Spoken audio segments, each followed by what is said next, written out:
Hello, welcome back to all of you.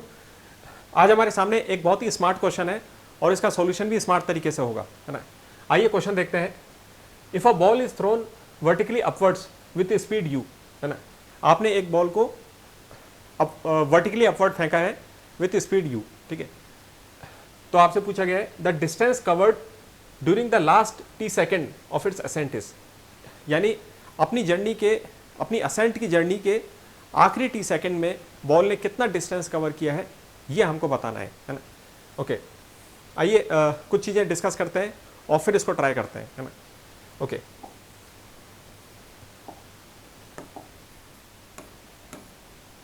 पहली चीज़ हमको ये समझनी है कि जो असेंट की जर्नी है और फिर वहाँ से डिसेंट की जो जर्नी होगी, ये दोनों मोशन बिल्कुल सिमेट्रिक होते हैं, है ना। इस बात का क्या मतलब होता है, आइए देखते हैं। ओके, सपोज कीजिए ये एक लेवल था ग्राउंड पे और यहाँ से आपने बॉल को ऊपर यू स्पीड से थ्रो किया, ठीक है ना। अब आपको मालूम है कि ग्रेविटी नीचे की तरफ लग रही है ना। तो ये जो ग्रेविटी है ये नीचे की तरफ लग रहा है, एक्सीलरेशन, तो ये इसकी स्पीड को कम करता जाएगा और बिल्कुल जब ये हाइट पे पहुंच जाएगा मैक्सिमम, है ना, ये बॉल मैक्सिमम हाइट पे पहुंच जाएगी तो इसकी स्पीड 0 हो जाएगी, v इज इक्वल टू 0 हो जाएगी, ठीक है ना, क्योंकि इसकी स्पीड पूरी इसने ख़त्म कर दी जी ने, ठीक है। तो ये तो हो गई असेंट की जर्नी, है ना। अब डिसेंट की जर्नी होगी। अब ऊपर से बॉल इसकी स्पीड 0 हो गई, है ना, तो जी वापस इसको नीचे लेके आ जाएगा, है ना। जी नीचे की तरफ लग रहा है तो ये इसकी स्पीड को अब की बार बढ़ाता जाएगा और ये बॉल नीचे आ जाएगी, और जब ये बॉल नीचे आएगी तो इसकी स्पीड कितनी हो जाएगी, वापस से इतनी हो जाएगी, ठीक है ना। यानी आपने देखा कि जो असेंट की जर्नी थी वो यू स्पीड से चालू होती है और इसकी ये जो स्पीड है ये कम होते होते 0 हो जाती है ना। डिसेंट के दौरान क्या होगा कि ये जो स्पीड 0 है ये बढ़ते बढ़ते नीचे वापस से फिर से यू हो जाती है। तो आपने देखा कि दोनों मोशन सिमेट्रिक है ना। ये सिमेट्रिक किस तरीके से है, आप देखो कि इनिशियली जो आपकी वेलोसिटी u थी, है ना, तो फाइनल वेलोसिटी कितनी हो गई, 0 हो गई, ठीक है। और लौटते वक्त आपकी इनिशियल वेलोसिटी 0 थी और जब आप नीचे आए तो आपकी वेलोसिटी वापस फिर से u हो जाती है ना। तो आपने देखा कि इस दोनों जर्नी के अंदर अगर u स्पीड आपकी थी और इसको 0 होने में कितना टाइम लगा, सपोज कीजिए डेल्टा t टाइम लगा, है ना, यानी इतने टाइम में जी ने इसको 0 कर दिया, ये मतलब है इसका, है ना। तो इतने ही टाइम में जी इसको 0 से u कर देगा, यानी 0 स्पीड से u होने में जी की वजह से फिर से इतना ही टाइम लगेगा, यानी दोनों जर्नी में सेम टाइम लग रहा है, ठीक है। अब इसको डिस्टेंस के हिसाब से देखते हैं कि u स्पीड को 0 होने में, है ना, जी ने कितना डिस्टेंस के अंदर ये 0 होगा, सपोज कीजिए डेल्टा s डिस्टेंस में 0 हुआ, यानी इतनी दूरी पे जा करके फिर वो स्पीड 0 हो गई। तो ऊपर से नीचे आने में और स्पीड फिर से वापस u होने में कितना डिस्टेंस लगेगा, डेल्टा s। यानी कि आपने देखा कि इन दोनों ये जो वेलोसिटी है इनके बीच में जो टाइम इंटरवल है असेंट के दौरान और डिसेंट के दौरान दोनों सेम है ना। और डिस्प्लेसमेंट भी सेम है। डिस्प्लेसमेंट तो यहाँ से क्लियर दिख रहा है आपको कि ये हाइट बिल्कुल बराबर है ना, यानी असेंट और डिसेंट के बीच में सेम डिस्प्लेसमेंट है और सेम टाइम लग रहा है, ठीक है ना। ये है मतलब सिमेट्रिक का, है ना। स्टार्ट और फाइनल को समझना तो बहुत आसान है ना, क्योंकि यहाँ पे हमको डिस्टेंस बिल्कुल सेम दिख रहा है, ठीक है। अब इसी चीज़ को थोड़ा बीच में से देखते हैं, है ना। सपोज कीजिए ये यहाँ से जर्नी स्टार्ट होती है, u इनिशियल स्पीड है, ठीक है, और फाइनली ये हो जाती है v इज इक्वल टू 0 हो जाती है। यहाँ पे बीच में कोई एक पोजीशन ले लेते हैं, है ना। सपोज कीजिए बॉल यहाँ पे आ जाती है, ठीक है, और यहाँ पे सपोज कीजिए इसकी स्पीड u से कम होकर के कोई स्पीड हो जाती है, v डैश हो जाती है, सपोज कीजिए, है ना। ग्रेविटी नीचे लग रहा है तो उसने इसकी स्पीड u से कम करके v डैश करती, ठीक है ना। तो v डैश स्पीड यहाँ पे थी आपकी और ये ऊपर जा करके 0 हो जाती है। है ना।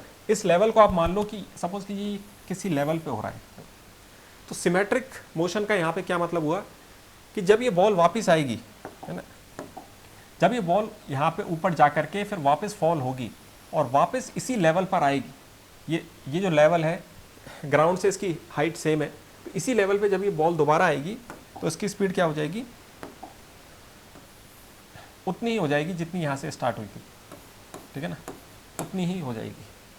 तो ये है सिमेट्री का मतलब कि यहाँ पे इस लेवल पे जब स्पीड v थी तो ऊपर जाके 0 हो गई और वापस इसी लेवल पे जब बॉल आती है तो उसकी स्पीड फिर से वो हो जाती है। इस दौरान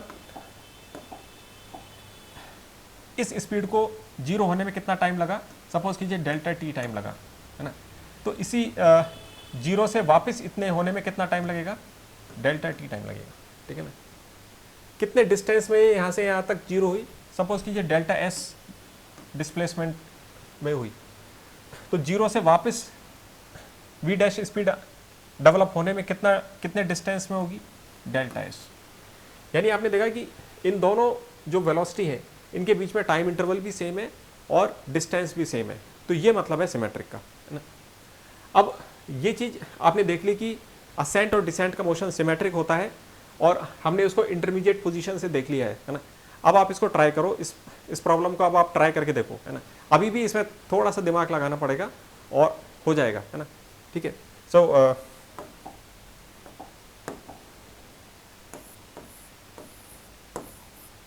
ट्राई दिस, ठीक है। आप इस प्रॉब्लम का सॉल्यूशन करो, ठीक है। I will come in a moment.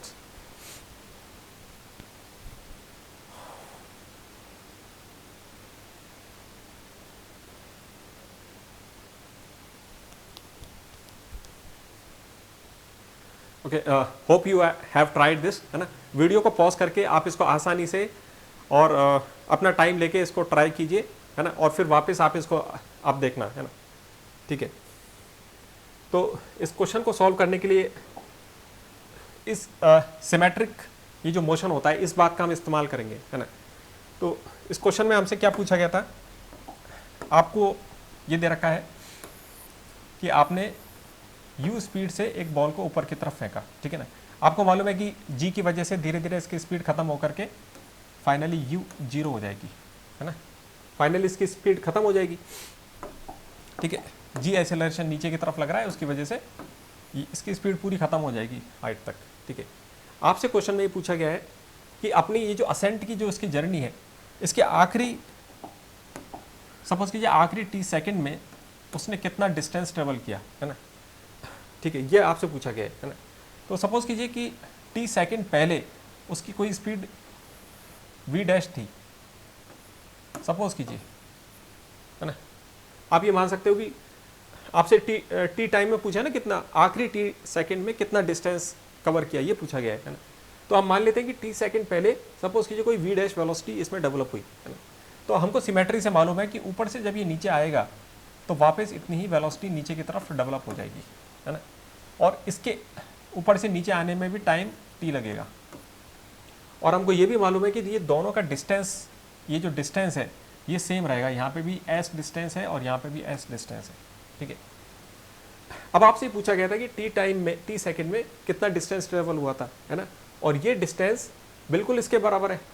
तो इस चीज़ को आप रिटर्न वाली जो जर्नी है, डिसेंट वाली जो जर्नी है, वहाँ से हम कैलकुलेट कर सकते हैं, है ना। क्योंकि ये आसान है, क्योंकि आपको इनिशियल वेलोसिटीज़ की पता है आपकी बार, ठीक है। तो जब यानी हम, क्योंकि ये दोनों डिस्टेंस बराबर है इसलिए हम उसको यहाँ से भी कैलकुलेट कर सकते हैं। तो ये जो डिसेंट की जर्नी हो रही है कैसे हो रही है, v इज इक्वल टू 0 है ना। कितनी देर तक हुई ये जर्नी, t टाइम तक हुई, है ना। और नीचे क्या लग रहा है, g, ठीक है। ये दिखने में प्लस लग रहा है ना। t टाइम के लिए ये जर्नी हुई। तो अब हम डिस्प्लेसमेंट वाली इक्वेशन लिख सकते हैं, क्योंकि आपको डिस्प्लेसमेंट चाहिए ना, कितना डिस्टेंस हुआ है। तो s हो गया, इनिशियल वेलोसिटी कितनी है 0 प्लस हाफ, क्योंकि g नीचे की तरफ है, नीचे की तरफ डिस्टेंस बढ़ रहा है ना, तो प्लस में लिया जाएगा। तो हो गया ये प्लस g, कितना टाइम है t स्क्वायर। तो ये आ गया आपका डिस्टेंस, है ना। यानी कितना आ गया आपके पास ये distance, half G T square, ठीक है ना। तो आपने निकाल लिया हाफ जी टी स्क्वायर, यानी आपने एक स्मार्ट तरीके से इसका आंसर निकाल लिया, क्योंकि आपको ये चीज़ मालूम थी कि ये मोशन सिमेट्रिक होता है ना, ठीक है। तो इस डिस्टेंस को यहाँ से ना निकाल के आपने रिटर्न वाली जर्नी से निकाल लिया, ठीक है। और रिटर्न वाली जर्नी से कैलकुलेट करना बहुत ही आसान था, तो आपका आंसर आ गया S is equal to half G T square, है ना, ठीक है ना। ये इसका आंसर हो जाएगा हाफ जी टी स्क्वायर। अगर जिसको ये कंसेप्ट मालूम था कि वो मोशन सिमेट्रिक है, तो उसको विजुलाइज करना बहुत आसान था कि जो आखिरी जो टी सेकंड है, लौटते वक्त भी जो आखिरी टी सेकंड होंगे उसमें डिस्टेंस निकाल लो, आंसर आ जाएगा। और ऊपर से इनिशियल वेलोसिटी जब आपकी जीरो होगी तो टी टाइम पे आप कितना डिस्टेंस कवर करते हो, हाफ जी टी स्क्वायर, है ना। तो इसको आप वर्बली कर सकते हो, है ना, ठीक है। आइए ये देखते हैं कि असेंट और डिसेंट की जर्नी सिमेट्रिक कैसे होती है, थोड़ा सा खुद को कन्विंस कर लेते हैं, है ना। ओके, तो ये आपके असेंट की जर्नी है। ये बॉल सपोज कीजिए यू वेलोसिटी से ऊपर आपने फेंकी, है ना, और क्योंकि जी एक्सेलरेशन नीचे की तरफ लग रहा है, इसलिए क्या होगा, सपोज कीजिए कि टी टाइम के बाद इसकी स्पीड कम होकर के वी हो जाती है, ठीक है। तो ये असेंट की आपकी जर्नी है। इनिशियली आपकी यू स्पीड थी और ये कम होकर के वी हो जाती है ना। ऐसा होने में सपोज कीजिए आपको टी टाइम लगता है, ठीक है। तो इसके लिए हम इक्वेशन लिखते हैं, ऊपर की तरफ डायरेक्शन प्लस मान लेते हैं। अब आप देखो इक्वेशन कैसे लिखोगे आप, u है ना, इनिशियल वेलोसिटी u है और g नीचे की तरफ लग रहा है, तो आपने लिखा माइनस जी टी, है ना। u में से जी टी कम होकर के ये स्पीड कम हो जाती है और v बन जाती है, ठीक है। तो ये आपकी असेंट की इक्वेशन हो गई, ठीक है ना। तो ये आपकी इक्वेशन हो गई असेंट की, है ना। अब इसी इक्वेशन को हम थोड़ा सा ट्रांसफॉर्म करते हैं और फिर हम देखेंगे कि वो इक्वेशन हमसे क्या कहती है, ठीक है। अब आप देखो यहाँ पे कि, है ना, ठीक है, इसी इक्वेशन को, इसमें आप देखो कि अगर माइनस जी टी को आप उधर ले जाते हो तो ये इक्वेशन कैसे बन जाएगी, ये इक्वेशन हो जाएगी v plus G T is equal to U, है ना, यानी v plus G T is equal to U, है ना। इसी इक्वेशन से हमने ट्रांसफॉर्म करके ये इक्वेशन बनाई है, अलग से हमने यहाँ पे कुछ नहीं किया है, इसी इक्वेशन से को थोड़ा सा ट्रांसफॉर्म करके हमने ये इक्वेशन बना ली। तो ये इक्वेशन हमसे क्या कह रही है, आप देखो इसका मतलब यहाँ पे क्या है, इसका मतलब ये है कि अगर आपकी initially velocity initial speed v थी, है ना, तो g की वजह से ये स्पीड बढ़ती जाएगी और इसमें gt स्पीड ऐड हो जाएगी और ये u बन जाएगी फाइनली, ठीक है ना। तो आपने देखा कि नीचे की जो डिसेंट वाली जो जर्नी है उसको v से u में डेवलप होने में कितना टाइम लगा, t टाइम लगा, है ना। उतना ही टाइम लगा क्योंकि ये चीज़ मुझे यही इक्वेशन बता रही है ना, अलग से हमने यहाँ पे कुछ नहीं किया। तो आपने देखा कि असेंट और डिसेंट दोनों में ये जो स्पीड का इनका जो अंतर है उसमें t ही टाइम लग रहा है ना, यानी सेम टाइम लग रहा है, ठीक है। ओके, अब आप इसको देखो कि डिस्प्लेसमेंट के नज़रिए से देखते हैं। इनिशियल स्पीड आपकी कितनी थी, u थी, है ना। सपोज कीजिए कि ये कुछ डिस्टेंस के बाद स्पीड इसकी कम होकर के हो जाती है, v हो जाती है और ऐसे g नीचे की तरफ लग रहा है ना। अब की बार हम डिस्प्लेसमेंट वाली इक्वेशन यूज़ करेंगे, है ना। सपोज कीजिए कि s डिस्प्लेसमेंट के बाद ये स्पीड कम होकर v हो गई, ठीक है। पिछली बार हमने किया था तो t टाइम के बाद ये स्पीड कम हुई थी। अब की बार हमको डिस्टेंस के नज़रिए से देखना है, तो हमने देखा कि s डिस्टेंस के बाद ये स्पीड कम हो गई, v हो गई, है ना। तो डिस्टेंस वाली इक्वेशन लिखते हैं, है ना। इनिशियल वेलोसिटी कितनी है, u स्क्वायर, और g की वजह से ये कम हो जाएगा 2g और ये s, है ना। s डिस्टेंस के बाद इतना इसमें से कम हो गया और कितनी हो गया, ये v स्क्वायर हो गया। तो ये आपकी असेंट के लिए आपने इक्वेशन लिखी, ठीक है। फिर से वैसे ही करना है, इसी इक्वेशन को ट्रांसफॉर्म करके दूसरे नज़रिए से देखते हैं, है ना। अब आप इन्हें ये -2GS वाला टर्म उधर रख दिया तो क्या हो जाएगा, ये v² plus 2GS is equal to u², है ना। अब ये जो ट्रांसफॉर्म करके आपने नई इक्वेशन बना दी, ये आपसे क्या कह रही है। अब आप देखो वही चीज़ है कि अगर इसका मतलब क्या हुआ कि अगर आपकी इनिशियल स्पीड v थी, है ना, तो s डिस्टेंस होते होते g, है ना, g एक्सेलरेशन की वजह से, इसको g एक्सेलरेशन मिल रहा है, इसकी वजह से इसकी स्पीड बढ़ती जाएगी और s डिस्टेंस कवर करने के बाद इसकी स्पीड कितनी हो जाएगी, u हो जाएगी, है ना। तो आपने देखा कि वही चीज़ बिल्कुल सिमेट्रिक है। ये इक्वेशन हमसे ये कह रही है कि s डिस्टेंस के बाद अगर इसकी स्पीड कम हो रही थी तो उतने ही डिस्टेंस के बाद ये स्पीड फिर से v से u बन जाएगी, है ना, फिर से वो उसकी स्पीड बढ़ जाएगी। तो आपने देखा कि इन दोनों स्पीड के बीच में जो डिस्प्लेसमेंट है वो भी सेम है ना, यानी डिस्प्लेसमेंट और टाइम दोनों सेम है, असेंट और डिसेंट के दौरान दोनों सेम है ना। तो आपने देखा कि इस तरीके से हम कन्विंस कर सकते हैं अपने आप को कि असेंट और डिसेंट के जो मोशन है बिल्कुल सिमेट्रिक है और किसी एक लेवल पे आपकी जो स्पीड है वो सेम रहेगी, ठीक है। बेसिकली आपको करना ये है कि सपोज कि ये आपकी जर्नी है ना, ये आपके असेंट की जर्नी है और फिर ये ऊपर से डिसेंट हो रहा है नीचे, है ना, ये आपके असेंट की जर्नी हो गई, ये डिसेंट की हो गई, ठीक है। अब आपको क्या करना है कि किसी भी लेवल पे, सपोज कीजिए आपने कोई एक लेवल लिया है यहाँ पे, ठीक है ना, तो इस लेवल पे यहाँ से जब आप ऊपर जा रहे थे तो आपकी स्पीड थी v, ठीक है ना, v स्पीड थी, और जब आप वापस इस लेवल पे आओगे तो नीचे जाने की जो आपकी स्पीड हो जाएगी वो भी v होगी, है ना। यानी किसी भी लेवल पे ऊपर जाने की जो स्पीड है वो स्पीड नीचे आने की होगी, स्पीड सेम रहेगी किसी भी एक लेवल पे, ठीक है। और अब आपको इस लेवल से सपोज कीजिए आप दूसरे लेवल पे गए, है ना, जैसे इस क्वेश्चन में दे रखा है ऊपर v = 0 वाला जो लेवल है, यहाँ पे आप गए, है ना, तो यहाँ से इस लेवल पे जाने में आपको लगा टाइम t लगा, ठीक है, और ये जो डिस्प्लेसमेंट है ये s है ना। तो ऊपर से जब आप नीचे आओगे तो ये डिस्प्लेसमेंट तो हमको क्लियर दिख रहा है कि सेम है ना, और उतना ही टाइम लगेगा। तो ये टाइम और डिस्प्लेसमेंट दो लेवल के बीच में सेम रहेगा, है ना। तो बस आपको ये दो चीज़ें ध्यान रखनी है कि किसी भी एक लेवल पे स्पीड सेम रहेगी ऊपर और नीचे आने की, और दो लेवल के बीच में टाइम और डिस्प्लेसमेंट सेम है ना। तो इस क्वेश्चन में हमने इस बात का इस्तेमाल करते हुए नीचे वाली जो डिसेंट की जर्नी थी वहाँ से हमने डिस्प्लेसमेंट कैलकुलेट कर दिया, जो कि बहुत आसान था, है ना, क्योंकि इनिशियल स्पीड 0 है और ये डिस्प्लेसमेंट आपका कितना हो जाएगा, s = हाफ g, टाइम कितना लग रहा है यहाँ पे, t टाइम है, तो हाफ GT²। इस तरीके से आपने ये आंसर निकाल लिया था, ठीक है, ओके। आइए एक बार ये देख लेते हैं कि नॉर्मल तरीके से करने से क्या हमारा आंसर वही आता है ना। एक बार इसको भी चेक कर लेते हैं, ठीक है।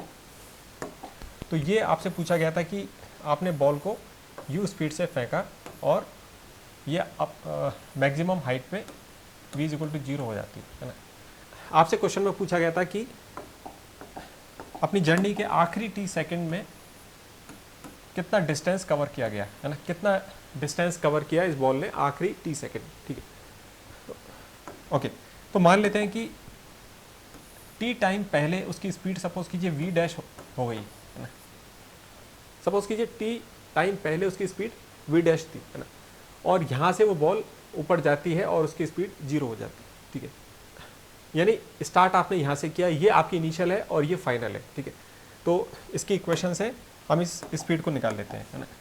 तो इनिशियल स्पीड हमारी कितनी है, v', ठीक है। v' में आपने देखा कि एक्सेलरेशन नीचे की तरफ लग रहा है, तो आपने लिखा v' - g, कितना टाइम है, t टाइम है, और फाइनल वेलोसिटी कितनी हो जाती है आपकी, 0 हो जाती है, ठीक है ना। पहले हमेशा ये वाला एक्सप्रेशन लिखा जाता है u + at वाला, और फिर वो फाइनल लिखना चाहिए, ठीक है। तो यहाँ से आपके पास ये वेलोसिटी आ गई, gt उधर चला जाएगा, तो आपके पास ये स्पीड आ गई gt, यानी ये जो स्पीड है वो कितनी है, gt के बराबर है, ठीक है ना। यानी t टाइम टी सेकंड पहले जो आपकी स्पीड थी वो कितनी थी, जी टी थी, है ना। ठीक है, अब आपको ये डिस्प्लेसमेंट निकालना है ना। तो डिस्प्लेसमेंट की इक्वेशन लिखते हैं। ठीक है, तो आपके पास अब क्या मालूम है, यानी ये दो लेवल है, यहाँ पे v इज इक्वल टू 0 है और इस लेवल पे आपकी जो इनिशियल वेलोसिटी कितनी आपने यहाँ पे अभी अभी निकाली है, gt है। ठीक है ना, और ये टाइम इंटरवल आपको मालूम है कि यहाँ से यहाँ तक जाने में कितना टाइम है, t टाइम है। तो आपको निकालना क्या है, ये डिस्प्लेसमेंट निकालना है। ठीक है, ओके।